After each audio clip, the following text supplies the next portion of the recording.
Hi guys, मैं सलाम। आप लोग का स्वागत है सलाम मैथ्स अड्डा पर। एसएससी जीडी के एग्जाम देखते हुए मैं कुछ क्वेश्चन आपके लिए लेकर आया हूं जिससे एग्जाम में फायदा होगा। और देखिए, मैं क्वेश्चन अभी लेकर आया हूं मेंस्ट्रुएशन चैप्टर का।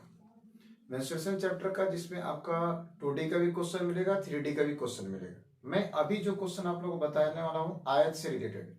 तो सबसे पहले आपके पास में आयत का क्षेत्रफल कंप्लीट होना चाहिए। तो आयत का क्षेत्रफल क्या होता है आप ये जानते होंगे। आयत का क्षेत्रफल एल इंटू बी, यानी लंबाई गुनी चौड़ाई, आयत का क्षेत्रफल होता है। अब यहां पर हम लोग क्वेश्चन देखेंगे।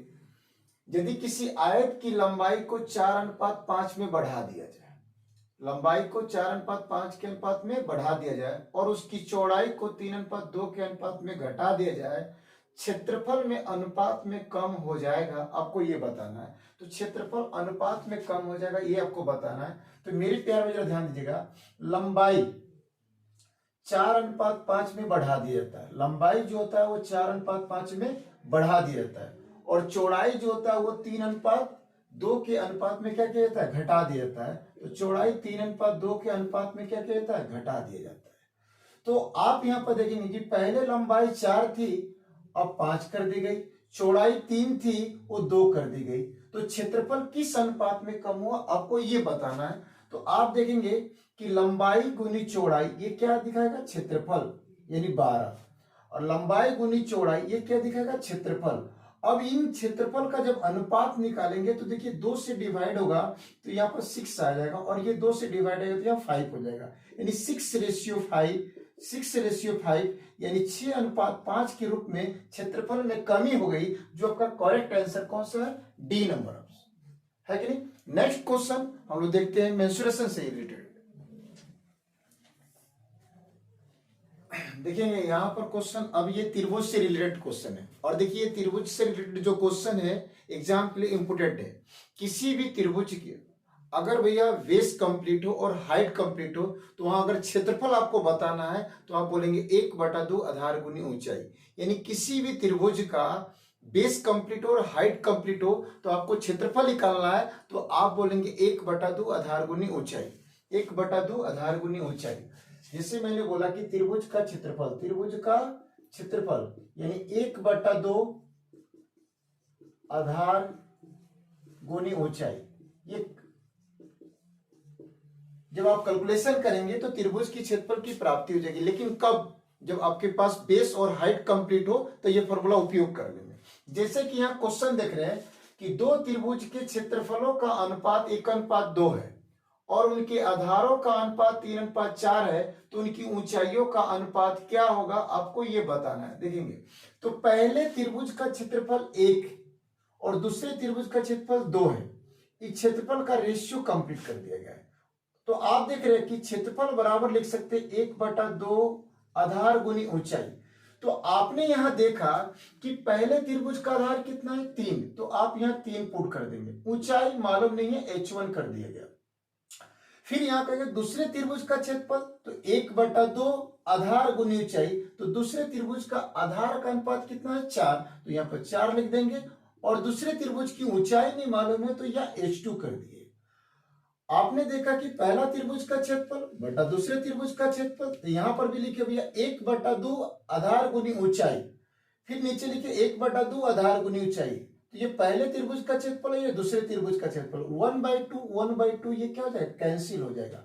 अब ये आप क्रॉस मल्टीप्लाई करेंगे। जैसे क्रॉस मल्टीप्लाई यहां पर करते हैं तो देखिएगा 4 जाकर यहां पर मल्टीप्लाई होगा तो 4 एकम 4 हो जाएगा और 3 आकर इसमें मल्टीप्लाई होगा तो 3 दूनी 6 हो जाएगा। यानी आप यहां देख रहे हैं h1/h2, h1/h2। देखिएगा यहां पर जैसे क्रॉस मल्टीप्लाई करेंगे तो जैसे 2 और 3 को मल्टीप्लाई करेंगे तो यहाँ पर 6 हो जाएगा और ये 4 एकम 4 हो जाएगा। तो h1/h2 इक्वल टू आपके पास हो गया 4/6। अब इसको 2 से डिवाइड करेंगे तो 2 दूनी 4 और इसको 2 से डिवाइड करेंगे 3, तो आपके पास h1 का रेशियो कंप्लीट हो गया 2 और h2 का रेशियो कंप्लीट हो गया 3। यानी आप ऊंचाइयों का अनुपात बोल सकते हैं h1 h2, ऊंचाइयों का अनुपात बोल सकते हैं 2:3, जो आपका करेक्ट आंसर क्या देखा, D number option. Next question हम देखते हैं।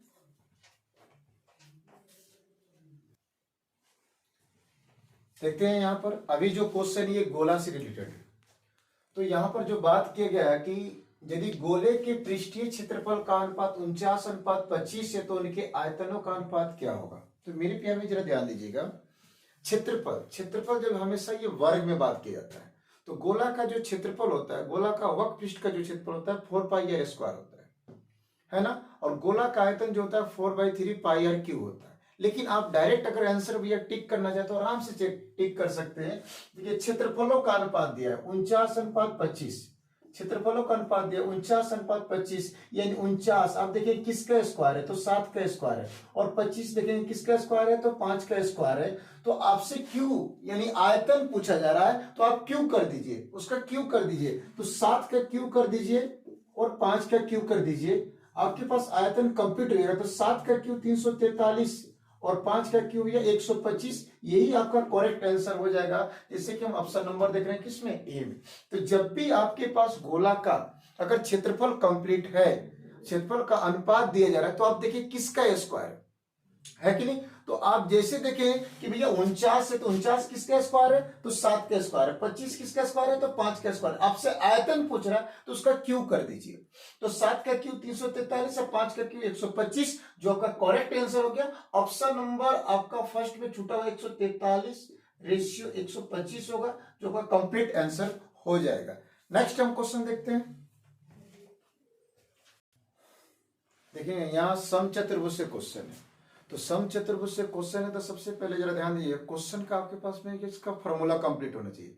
जैसे समचतुर्भुज किसमें क्षेत्रफल का जिक्र किया जा रहा है कि एक समचतुर्भुज का क्षेत्रफल 175 सेंटीमीटर स्क्वायर है, एक विकर्ण की लंबाई 25 सेंटीमीटर है तो दूसरे विकर्ण की लंबाई क्या होगी। तो समचतुर्भुज का क्षेत्रफल जो होता है ना 1/2 दोनों विकर्णों का गुणनफल होता है, ये आपके पास कंप्लीट होना चाहिए। यानी समचतुर्भुज का जो क्षेत्रफल होता है, समचतुर्भुज का क्षेत्रफल जो होता है मेरे प्यारे भाई 1/2 दोनों विकर्णों का गुणनफल होता है, दोनों विकर्णों का गुणनफल होता है। आप यहाँ पर देख रहे हैं क्वेश्चन में क्षेत्रफल कंप्लीट है और एक विकर्ण की लंबाई 25 सेंटीमीटर तो दूसरे विकर्ण की लंबाई क्या होगी आपसे ये पूछा जा रहा है। तो सिंपल सी बात है, आप क्षेत्रफल को यहाँ कंप्लीट कीजिए। 175 लिखिए 1/2, पहला विकर्ण आपके पास कंप्लीट है 25, दूसरा विकर्ण मालूम नहीं है आपके पास में, तो दूसरा विकर्ण मालूम इससे कोई दिक्कत नहीं, 25 से मल्टीप्लाई है तो इधर जाकर डिवाइड हो जाएगा। तो 25 सत्ते 175 होता है और 2 भागा में तो जाके गुना हो जाएगा, 7 दूनी 14, यानी दूसरे विकर्ण की लंबाई कितनी सेंटीमीटर 14 सेंटीमीटर, जो आपका कंप्लीट आंसर हो गया। तो आपके पास मेंसुरेशन में यदि फॉर्मूला याद है तो क्वेश्चन आपका नहीं छूटेगा। सबसे पहले क्या करें, आपका फॉर्मूला कंप्लीट करें मेंसुरेशन का। जैसे कि यहाँ समचतुर्भुज का क्षेत्रफल है तो समचतुर्भुज का क्षेत्रफल आपके पास कंप्लीट होना चाहिए 1/2 दोनों विकर्णों का गुणनफल। मैंने क्षेत्रफल यहाँ लिखा और देखिए 1/2 पहला विकर्ण लिखा, दूसरा विकर्ण मालूम नहीं है, 25 या मल्टीप्लाई इधर जाकर डिवाइड हो जाएगा, यानी 7 मरतबे कट गया और 2 भागा तो जाएगा गुना हो गया 14, यानी दूसरे विकर्ण की लंबाई कितनी 14, जो आपका ऑप्शन नंबर बी है। नेक्स्ट क्वेश्चन देखेंगे। देखिए यहाँ त्रिभुज से रिलेटेड क्वेश्चन है। इस त्रिभुज में आपके पास में परिमाप का जिक्र है। तो परिमाप का अर्थ क्या होता है, भुजाओं का योग। किसी भी बहुभुज के या त्रिभुज हो या चतुर्भुज हो षष्ठभुज हो अष्टभुज हो या 100 भुजा वाला बहुभुज हो, अगर उसका परिमाप बताना है तो भुजाओं का योगफल ही परिमाप होता है। तो आप यहाँ क्वेश्चन में देख रहे हैं कि एक त्रिभुज की भुजाओं का अनुपात 5:2:1 है। यदि त्रिभुज का परिमाप 88 सेंटीमीटर है तो सबसे बड़ी भुजा की लंबाई क्या होगी, आपसे ये पूछा जा रहा है। तो आप यहां देख रहे हैं कि एक त्रिभुज की भुजाओं का अनुपात दे दिया, भुजाओं का अनुपात दे दिया गया है 5:2 क्या दे दिया 1 दे दिया गया है, और भुजाओं का योगफल ही परिमाप होता है, भुजाओं का योगफल ही परिमाप होता है, भुजाओं का योगफल। ये सबको आप ऐड किए तो 8 यूनिट मिला, तो 8 यूनिट परिमाप मिला। क्वेश्चन में परिमाप कितना दिया 88 सेंटीमीटर दिया, 88, तो 8 से डिवाइड करेंगे तो 11 मरतबे कटेगा, यानी 1 यूनिट का मान आपके पास में क्या कंप्लीट हो रहा है 11 सेंटीमीटर आपके पास कंप्लीट हो गया।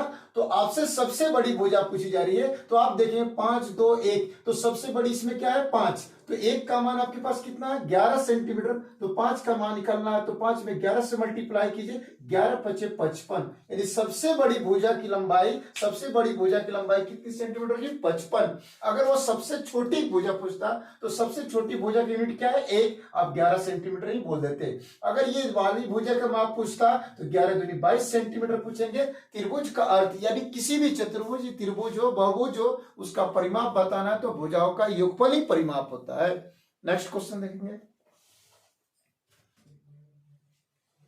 देखिए यहाँ वृत्त से रिलेटेड क्वेश्चन है, तो आपके पास जरा ध्यान दीजिएगा। यदि किसी त्रिज्या में अगर आप 20% की वृद्धि करते हैं तो उसका व्यास भी 20% बढ़ता है। अगर व्यास में अगर भैया 10% की वृद्धि करते हैं तो त्रिज्या भी 10% बढ़ता है। तो आप इतना माइंड में जरूर रखें कि अगर किसी वृत्त की त्रिज्या में अगर 10% की वृद्धि हो और परिधि में पूछा जाए कितने परसेंट की वृद्धि होगी, तो आप डायरेक्ट बोलिए कि 10% की वृद्धि होगी। अगर किसी वृत्त की भैया व्यास में 25% की वृद्धि होती है तो डायरेक्ट आप बोले कि परिधि में 25% की वृद्धि होगी। लेकिन यहां बात क्षेत्रफल का है।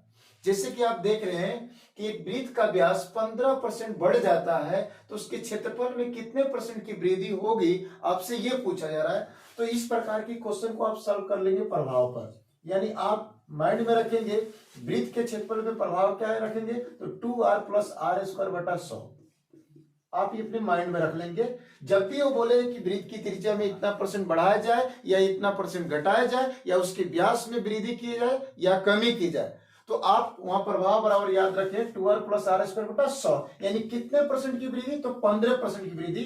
तो 2 × 15 प्लस 15 का स्क्वायर कीजिए यहाँ पर, तो भैया 225/100।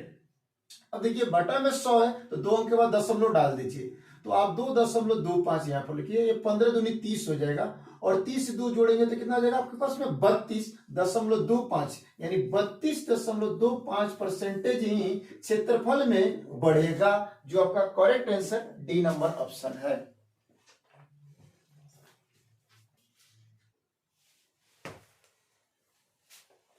जैसे यहां देखेंगे हम लोग बेलन से रिलेटेड क्वेश्चन है, तो सबसे पहले आपको बेलन के बारे में जानकारी होना चाहिए। जैसे कि आप यहाँ देखते हैं कि मेरे प्यारे भाई कि एक ये बेलन है, जैसे कि आप सबसे पहले यहाँ देखेंगे एक ये बेलन है। बेलन का आधार और शीर्ष, बेलन का आधार और शीर्ष वृत्ताकार होता है। यदि आपके पास इसका एक भी फॉर्मूला कंप्लीट नहीं है तो सारे फॉर्मूला को आप कंप्लीट कर सकते हैं वृत्त से भी। आप यहाँ पर देखेंगे कि आधार और शीर्ष जब वृत्ताकार है तो आप यहाँ देख रहे हैं कि वृत्ताकार है तो इसका केंद्र होगा, और ये केंद्र से परिधि तक की दूरी क्या कहलाएगी, त्रिज्या कहलाएगी। केंद्र से परिधि तक की दूरी क्या कहलाएगी, त्रिज्या कहलाएगी, त्रिज्या कहलाएगी। और ये आपके पास में बेलन का हाइट हो गया अर्थात ऊंचाई।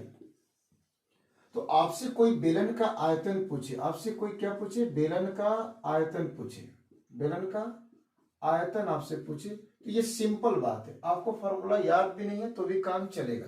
तो बेलन का आयतन आपसे पूछ रहा है तो मेरे प्यारे सबसे पहले इसका आधार देखेंगे। आधार कैसा है, तो आधार वृत्ताकार है, तो वृत्त का क्षेत्रफल πr² होता है, वृत्त का क्षेत्रफल πr² होता है। इसमें ऊंचाई से मल्टीप्लाई कर देंगे तो आपके पास आयतन कंप्लीट हो जाएगा, यानी किसी भी क्षेत्रफल में ऊंचाई से मल्टीप्लाई कीजिए आयतन के रूप की प्राप्ति हो जाएगी। तो आपके पास बेलन का आयतन πr² कंप्लीट हो गया। फिर आपके पास में अगर बोला जाए बेलन का वक्रपृष्ठ, तो आप ये देख रहे हैं कि जो ये बेलन का जो आधार होता है ये कैसा होता है, वृत्ताकार। तो वृत्त की भाई परिधि क्या होती है, तो वृत्त की परिधि 2πr, वृत्त की परिधि क्या होती है 2πr, और उसमें आप h से मल्टीप्लाई कर दिए तो ये बेलन का वक्रपृष्ठ हो जाएगा। क्या हो जाएगा, बेलन का वक्रपृष्ठ। तो आपके पास इस क्वेश्चन में जो जिक्र है बेलन का वक्रपृष्ठ, तो मेरे प्यारे भाई बेलन का वक्रपृष्ठ का क्षेत्रफल, वक्रपृष्ठ का क्षेत्रफल आपसे अगर कोई पूछता है तो सिंपल सा जवाब दीजिए कि जो ये बेस जो है बेलन का वो कैसा है, वृत्ताकार। तो वृत्त की परिधि क्या होती है, तो 2πr, और 2πr में आप s से मल्टीप्लाई कर दीजिए तो बेलन का वक्रपृष्ठ का फॉर्मूला बन जाएगा 2πr आधार की परिधि गुनी ऊंचाई। आप किसी भी बुक में खोल के देखिए बेलन का जो वक्रपृष्ठ का फॉर्मूला होगा 2πrh। तो मेरे प्यारे भाई देखिए क्वेश्चन जो आपसे बोला गया, एक लंबवृत्तीय बेलन की ऊंचाई 12 सेंटीमीटर यदि इसके आधार की त्रिज्या 21 सेंटीमीटर है तो बेलन का वक्र पृष्ठीय क्षेत्रफल कितना होगा? तो मेरे प्यारे भाई 2 पाई आर इंटू एच, तो 2 पाई का मान 22/7 लिखिए और आपके पास आर कंप्लीट है, तो यहां पर देखेंगे आर कितना कंप्लीट है, तो बेलन की भैया त्रिज्या 21 कंप्लीट है, आप यहाँ 21 लिख दीजिए। फिर उसके बाद इसकी ऊंचाई देखिए, तो ऊंचाई कितनी है, तो 12 कंप्लीट है, तो यहाँ पर 12 लिख दीजिए आप।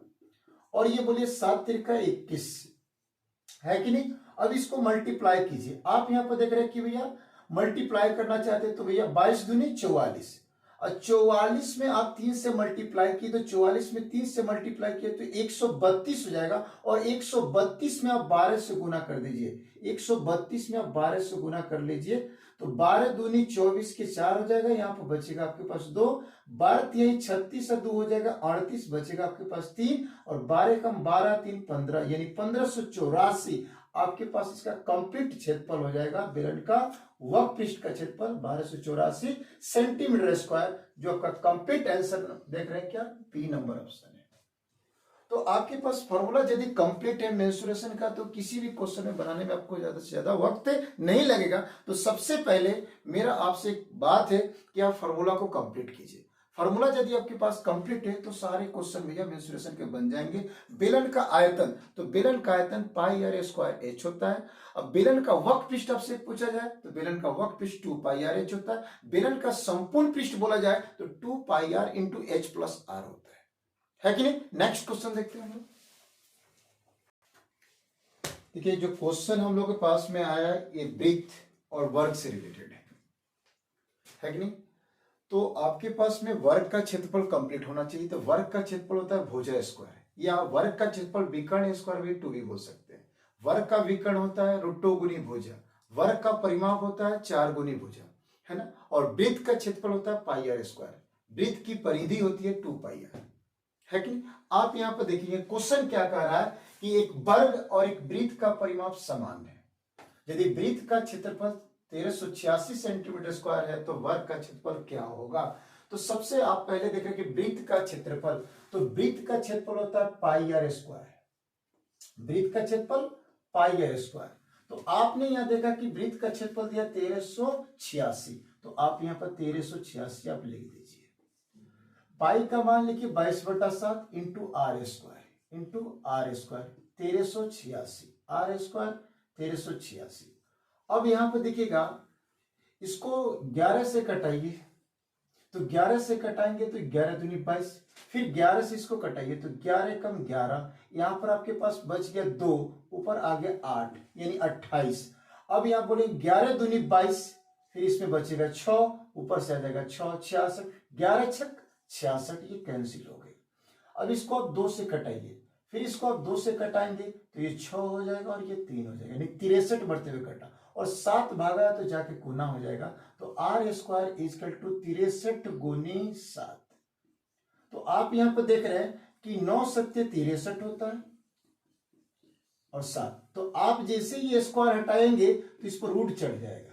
तो आप देख रहे हैं कि 9 का वर्गमूल तोड़ेंगे तो 3 हो जाएगा, और 7 सत्य 49 का वर्गमूल क्या हो जाएगा 7, यानी 7 त्रिका 21। तो आपके पास में रेडियस कंप्लीट हो गया, वृत्त का कितना 21 कंप्लीट हो गया। उससे पहले क्वेश्चन बोल चुका है कि एक वर्ग और एक वृत्त का परिमाप क्या है, सामान्य है।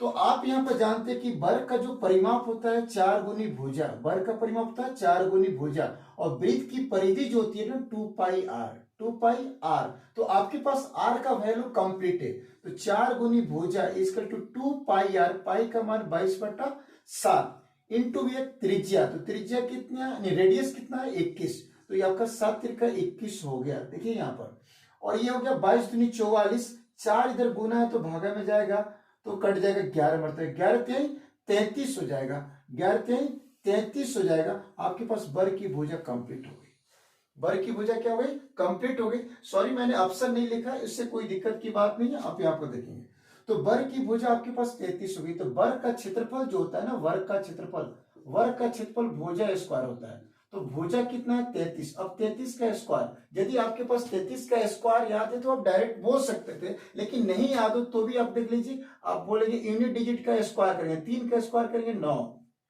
और ये 3 3 9, 9 दूनी 18, 18 का भैया 8 लिखेंगे, बचेगा 1, और 3 का स्क्वायर, और भैया 3 का स्क्वायर 9 और 1 जोड़ देंगे, यानी 1089 आप सेंटीमीटर स्क्वायर वर्ग का क्षेत्रफल बोल सकते हैं, जो का करेक्ट आंसर है। देखिए मैंने आपको थोड़ा सा एक्सपेंड करके समझाया, और एक्सपेंड करके इसलिए समझाया ताकि आप देखकर अच्छी तरीके से समझ सके। नेक्स्ट क्वेश्चन देखते हैं मेंसुरेशन का। चलिए हम लोग देखते हैं, समबाहु त्रिभुज से रिलेटेड क्वेश्चन है। तो आपके पास समबाहु त्रिभुज का पूरा फॉर्मूला कंप्लीट होना चाहिए। समबाहु त्रिभुज का मेरे प्यारे भाई क्षेत्रफल क्या होता है, तो समबाहु त्रिभुज का क्षेत्रफल √3/4 गुनी भुजा स्क्वायर बोल सकते हैं। समबाहु त्रिभुज की माध्यिका क्या होती है, तो √3/2 गुनी भुजा बोल सकते हैं। समबाहु त्रिभुज का परिमाप क्या होता है, 3 गुनी भुजा होता है। माध्यिकाएं किस अनुपात में विभाजित होती है, 2:1 में विभाजित होती है। आपका क्वेश्चन दिया गया है कि एक समबाहु त्रिभुज का परिमाप 36√3 यानी 36√3 सेंटीमीटर है, इसकी ऊंचाई बताए अर्थात माध्यिका। तो मेरे प्यारे भाई समबाहु त्रिभुज का परिमाप होता है, समबाहु त्रिभुज का परिमाप, समबाहु त्रिभुज का परिमाप होता है 3 गुनी भुजा। समबाहु त्रिभुज का परिमाप 3 गुनी भुजा होता है। तो आपके पास देखिएगा समबाहु त्रिभुज का परिमाप कंप्लीट है, तो यहां पर भी देखिएगा 3 गुनी भुजा यानी समबाहु त्रिभुज का परिमाप दिया कितना, तो 36√3 दे दिया गया है। अब 3 गुनी है तो इधर भागा में जाएगा 12, तो a बराबर 12√3 यानी समबाहु त्रिभुज की भुजा कंप्लीट। आपसे समबाहु त्रिभुज की ऊंचाई पूछी जा रही है, समबाहु त्रिभुज की ऊंचाई पूछी जा रही है, तो समबाहु त्रिभुज की माध्यिका ही ऊंचाई होती है, तो समबाहु त्रिभुज की ऊंचाई का फॉर्मूला √3/2 गुनी भुजा होता है। तो आपके पास भुजा का वैल्यू कंप्लीट है 12√3, √3/2 मल्टीप्लाई 12√3 है कि नहीं।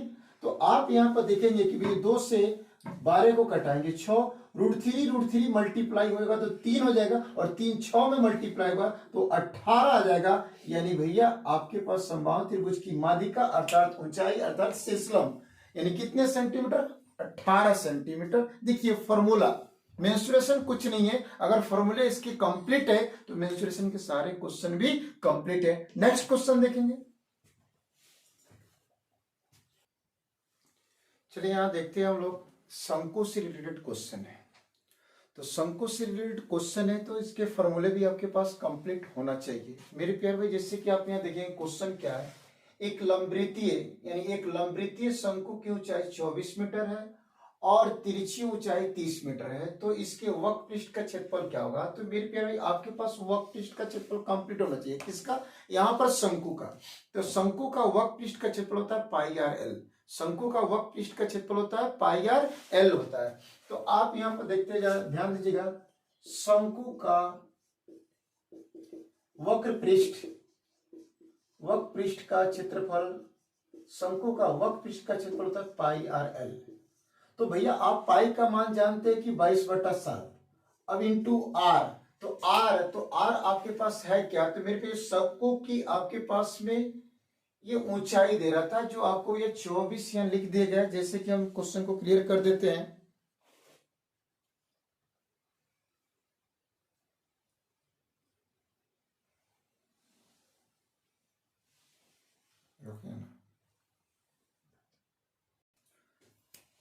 देखिएगा यहाँ शंकु की ऊंचाई आपके पास 24 मीटर है और तिरछी ऊंचाई 30 मीटर है, तो इसका वक्र पृष्ठ बताना है। तो मेरे प्यार भाई आपके पास त्रिज्या कंप्लीट नहीं, तो आप यहाँ एक फॉर्मूला, उससे पहले आप देख लेंगे शंकु की त्रिज्यक ऊंचाई का वर्ग इक्वल टू होता है r² + h²।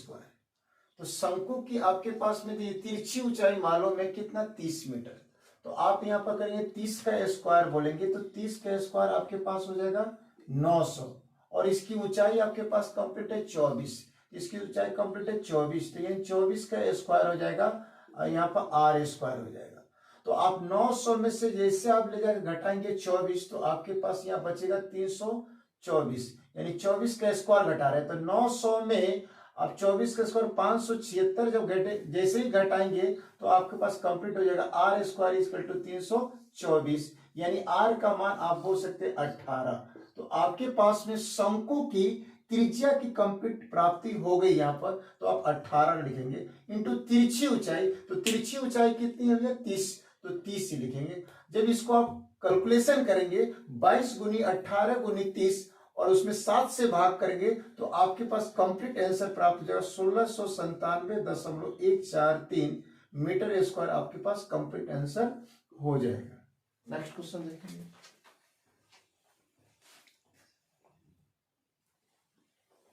देखेंगे अब जो क्वेश्चन है आपके पास में घनाभ से रिलेटेड है, तो मेरे प्यार भाई जरा ध्यान दीजिएगा। यहाँ पर क्वेश्चन आप लोग से किया जा रहा है, एक घनाभ के 3 समीपवर्ती फलकों के पृष्ठीय क्षेत्रफल क्रमशः 5 सेंटीमीटर स्क्वायर, 16 सेंटीमीटर स्क्वायर और 20 सेंटीमीटर स्क्वायर है, तो घनाभ का आयतन क्या होगा। तो 3 समीपवर्ती है, तो आपके पास जब भी 3 समीपवर्तीय बोलिए तो आप एक बार बोल दीजिए लंबाई गुनी चौड़ाई वाला क्षेत्रफल, एक बार चौड़ाई गुनी ऊंचाई वाला भाग वाला क्षेत्रफल और एक बार ऊंचाई गुनी लंबाई वाला क्षेत्रफल। तो 3 समीपवर्ती है तो 3 सतहों का क्षेत्रफल दिया है, तो एक लंबाई गुनी चौड़ाई, एक चौड़ाई गुनी ऊंचाई और एक ऊंचाई गुनी लंबाई। तो आप देख रहे हैं कि इसका क्षेत्रफल कंप्लीट है। इसका क्षेत्रफल आपके पास में 5 सेंटीमीटर स्क्वायर, इस सेकेंड वाला का 16 सेंटीमीटर स्क्वायर और थर्ड वाला का 20 सेंटीमीटर स्क्वायर। जब इसको आप मल्टीप्लाई कीजिएगा तो 2 बार आपके पास एल मिलेगा, तो आप बोलेंगे एल स्क्वायर।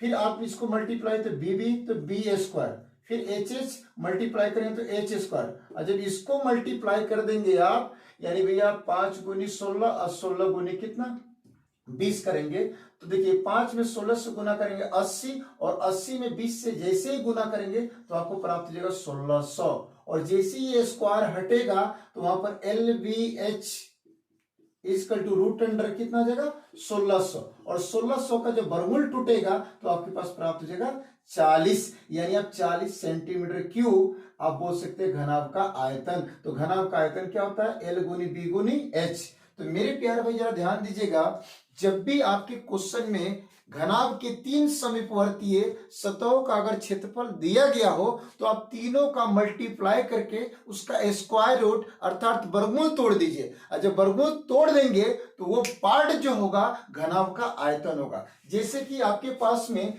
3 सतहों का क्षेत्रफल, पहले सतह का क्षेत्रफल 5 सेंटीमीटर स्क्वायर, दूसरे सतह का क्षेत्रफल 16 सेंटीमीटर स्क्वायर और तीसरे सतह का 20 सेंटीमीटर स्क्वायर दिया गया है। तो घनाभ का आयतन पूछ रहा है, तो जब भी 3 समीपवर्ती सतहों का क्षेत्रफल दे तो उनका मल्टीपल करके आप वर्गमूल तोड़ दे तो घनाभ की आयतन की प्राप्ति हो जाएगी। अन्यथा आप लिखना चाहते हैं तो लंबाई गुनी चौड़ाई एक क्षेत्रफल एक लेगा, चौड़ाई गुनी ऊंचाई एक क्षेत्रफल लिख लेगा और ऊंचाई गुनी लंबाई एक क्षेत्रफल लिख लेगा। यानी मेरे प्यारे भाई जरा ध्यान दिए, 3 समीपवर्ती सतहों का क्षेत्रफल कंप्लीट होगा। जब ये तीनों इक्वेशन को मल्टीप्लाई करेंगे तो एल 2 बार मिलेगा तो एल स्क्वायर की प्राप्ति हो जाएगी, और बी 2 बार मिलेगा तो बी स्क्वायर की प्राप्ति हो जाएगी, और एच 2 बार मल्टीप्लाई मिलेगा तो एच स्क्वायर की प्राप्ति हो जाएगी। फिर आप ये मल्टीप्लाई किए तो देखिए 1600 हो गया, और ये स्क्वायर हटेगा तो यहाँ पर क्या चढ़ेगा, रूट चढ़ेगा, और 1600 का वर्गमूल टूटा तो 40 आ गया। यानी आप घनाभ का आयतन बोल सकते हैं 40 सेंटीमीटर स्क्वायर, जो आपका correct answer D number option है।